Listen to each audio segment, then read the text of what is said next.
towards Mr. Eli Sharabi. My name is Eli Sharabi. I am 53 years old. I've come back from hell. I've returned to tell my story. I used to live in Kibbutz Be'eri with my British-born wife, Lian, and my daughters, Noya and Yahel. It was a beautiful community. We were all passionate about creating the best life for our children and to our neighbors. At 16, I left Tel Aviv for Be'eri, seeking a peaceful home, away from the concrete city. I found a loving community and knew I would raise my family there. Many asked why we lived near Gaza, but to me, Be'eri was heaven.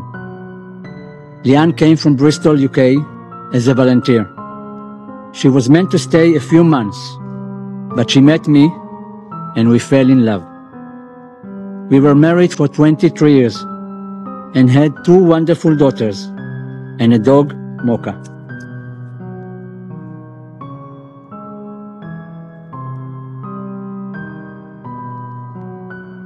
On October 7, my heaven turned to hell. Sirens began. Hamas terrorists invaded, and I was ripped away from my family, never to see them again. For 491 days, I was kept mostly underground in Hamas terror tunnels, chained, starved, beaten, and humiliated. I was held captive in the darkness, isolated from the world by Hamas terrorists. They took pleasure in our suffering. I survived on scraps of food, with no medical attention and no mercy. When I was released, I weighed just 44 kilos.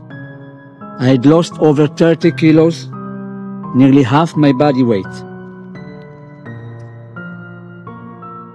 For 491 days, I held on to hope. I imagined the life we would rebuild. I dreamed of seeing my family again. Only when I returned home, I learned the truth. My wife and my daughters had been slaughtered by Hamas terrorists on October 7. I'm here today, less than 6 weeks ago after my release, to speak for those still trapped in that nightmare. For my brother Yossi, murdered in Hamas captivity, his body still held hostage. For Alon Oel, still 50 meters underground, I swore to him that I would tell his story. For Hirsch, Ori, Eden, Carmel, Almog and Alexander, murdered in cold blood by their captors. For every hostage still in Hamas' hands, I'm here to tell you the whole truth. On the morning of October 7, at 6:29 a.m., the red alerts began to come through on Lian's phone. I told her not to worry. It will be over soon, I said. Minutes later, we heard that terrorists were infiltrating our community. They were inside the kibbutz. Again, I reassured her, the army will come. They always come. We heard gunfire, screaming, explosions, and then we heard the terrorists at our door. We had no weapons, no way to fight back. Lian and I made a decision we would not resist. We hoped we could save our daughter. The door opened, our dog barked, the terrorist opened fire. Lian and I threw ourselves over our daughters, screaming for the terrorists to stop. Suddenly, 10 terrorists were inside my home. They took our phones. 2 of them grabbed me. They took my wife and daughters to the kitchen.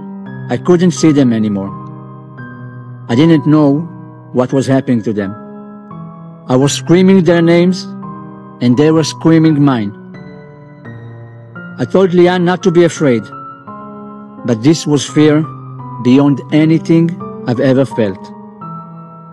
Then, I knew I was being taken. As they dragged me out, I called out to my girls, "I will be back." I had to believe that. But that was the last time I ever saw them. I didn't know I should have said goodbye. Forever.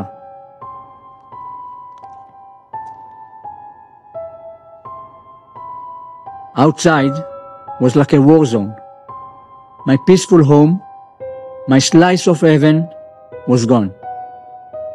I saw over 100 terrorists filming themselves, celebrating, laughing, partying in our gardens as they massacred my friends and neighbors. They dragged me out, they dragged me to the border, beating me the whole way. My face was swollen, my ribs bruised. When we arrived in Gaza, a mob of civilians trying to lynch me.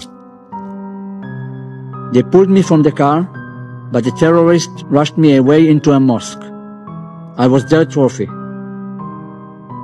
I thought about Lian, Noya, and Yael. Were they still alive? For the first 52 days, I was held in an apartment. I was tied up with ropes. My arms and legs were tied so tightly, the ropes tore into my flesh. I was given almost no food, no water, and I couldn't sleep. The pain was unbearable. Sometimes I would just faint from the pain, only to wake up to that pain again and again. Then, on November 27, 2023, Hamas took me into a tunnel, 50 meters underground. Again, the chains were so tight, they ripped my skin. They never took them off, not for a single moment. Those chains tore at me until the day I was released. Every step I took was no more than 10 centimeters. Every walk to the bathroom took an eternity. I cannot begin to describe the agony. It was hell.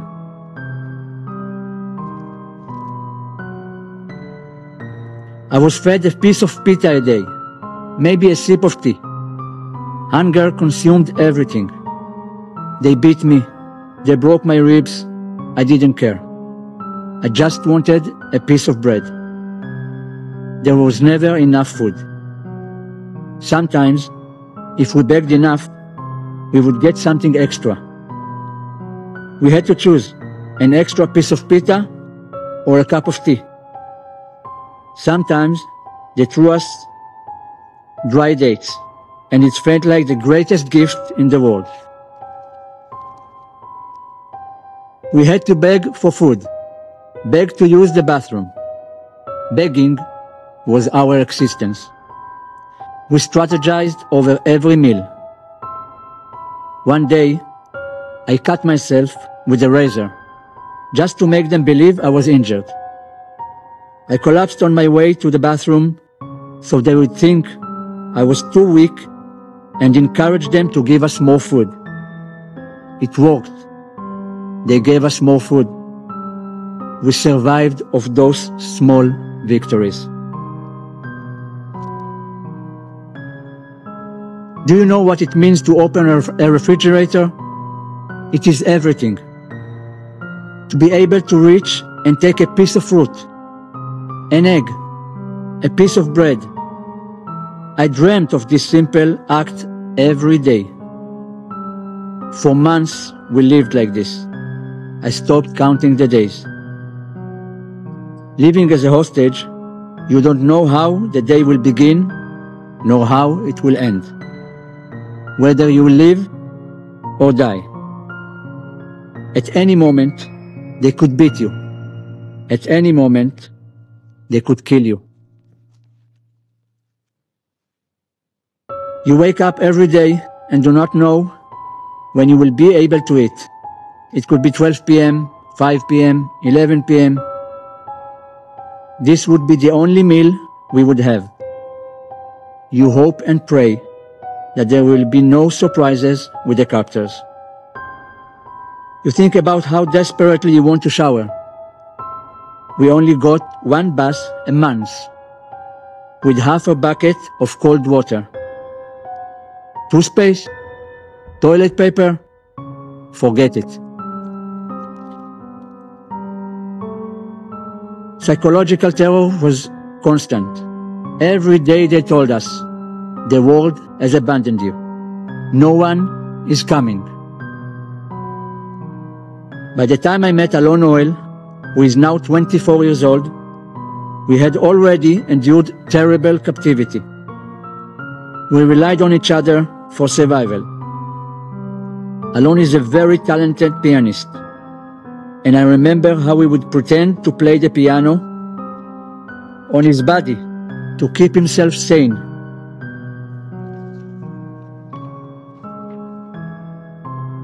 He doesn't look like anymore like that.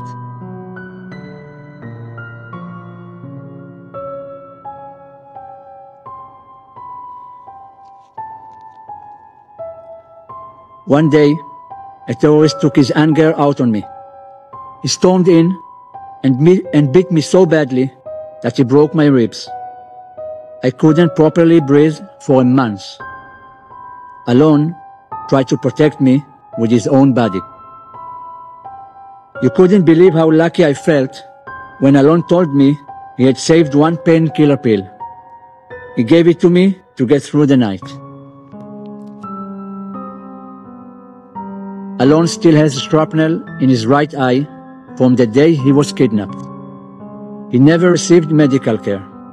He never saw the Red Cross. To this day, he is blind in that eye.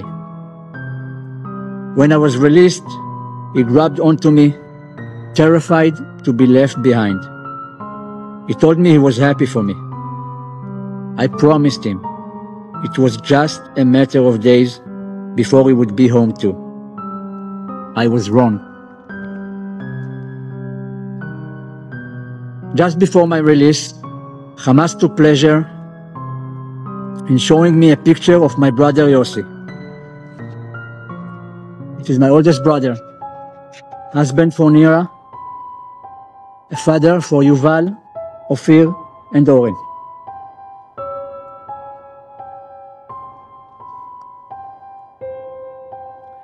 They told me he was dead. It was like they had brought a massive hammer down on me. I refused to believe it. My brother Yossi was all heart. Those with him in captivity told me that he gave his food to others. On February 8, 2025, I was released. I weighed 44 kilograms. This is less than the body weight of my youngest daughter, Yahel. May her memory be blessing. I was a shell of my former self. I still am.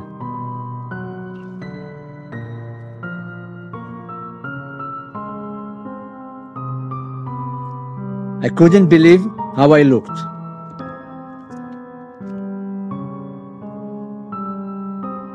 I stood at that sick Hamas ceremony, surrounded by terrorists and a crowd of so-called uninvolved civilians, hoping my wife and daughters were waiting for me. At the handover, I met a representative from the Red Cross. She told me, "Don't worry, you are safe now." Safe? How could I feel safe surrounded by terrorist monsters? Where had the Red Cross been for the past 491 days? Then I arrived home. They told me my mother and sister were waiting for me. I said, "Get me my wife and daughters." And that was when I knew. They were gone. they had been murdered.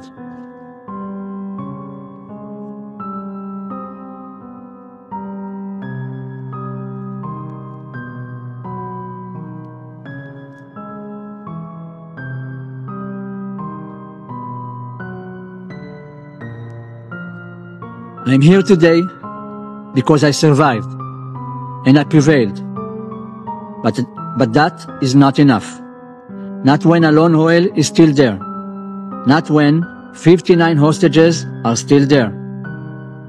Right now, Alon is trapped underground, alone, surrounded by terrorists who torment him. He doesn't know if he will ever see his mother, father, his entire beloved family again. I will not leave him behind. I will not leave anyone behind. Their time has almost run out. I'm here before you now to give my testimony and to ask, where was the United Nations? Where was the Red Cross? Where was the world?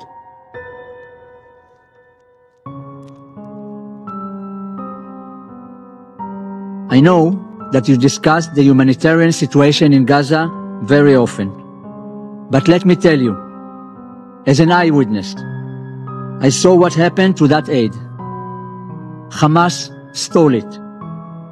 I saw Hamas terrorists carrying boxes with the UN and UNRWA emblems on them into the tunnel. Dozens and dozens of boxes, paid by your government. Feeding terrorists who tortured me and murdered my family. They would eat many meals a day from the UN aid in front of us, and we never received any of it. When you speak of humanitarian aid, remember this. Hamas eats like kings, while hostages starve.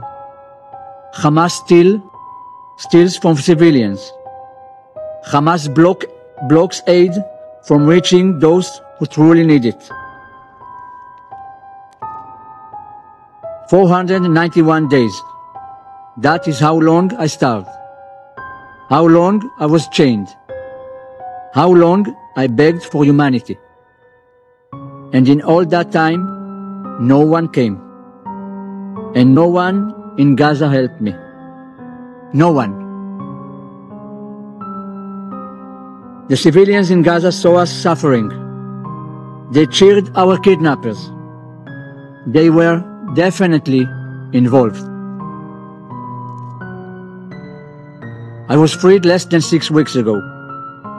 I met President Trump at the White House and thanked him for securing my release and many others. I appreciate his efforts to free those still held hostage by Hamas. I told him, bring them all home. I met with Prime Minister Starmer at 10 Downing Street. I told him, bring them all home. Now, I'm here before you at the United Nations to say, bring them all home. No more excuses. No more delays. If you stand for humanity, prove it. Bring them home. My name is Eli Sharabi. I am not a diplomat. I am a survivor. Bring them all home. Now. Thank you.